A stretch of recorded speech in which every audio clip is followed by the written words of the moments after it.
Большинство трейдеров не знают, как правильно находить ордерблок на графике и какие нужны условия для его формирования. Разберем пример медвежьего ордерблока. Нам нужно найти самую высокую свечу, которая выполняет следующие условия. Первое – это снятие ликвидности. Второе – это полное поглощение данной свечи. Третье – импульсное движение вниз, где в некоторых случаях может образоваться медвежий имбаланс. Четвертое – это слом структуры.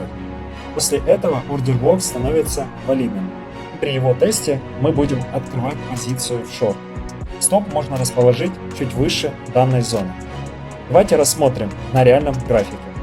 Мы видим последнюю бычью свечу, которая сняла ликвидность, обновив предыдущий максимум, а далее поглощается импульсным движением вниз, сломав восходящий тренд в данном месте. Как мы видим далее, цена вернулась на тест ордерблока, откуда продолжилось падение.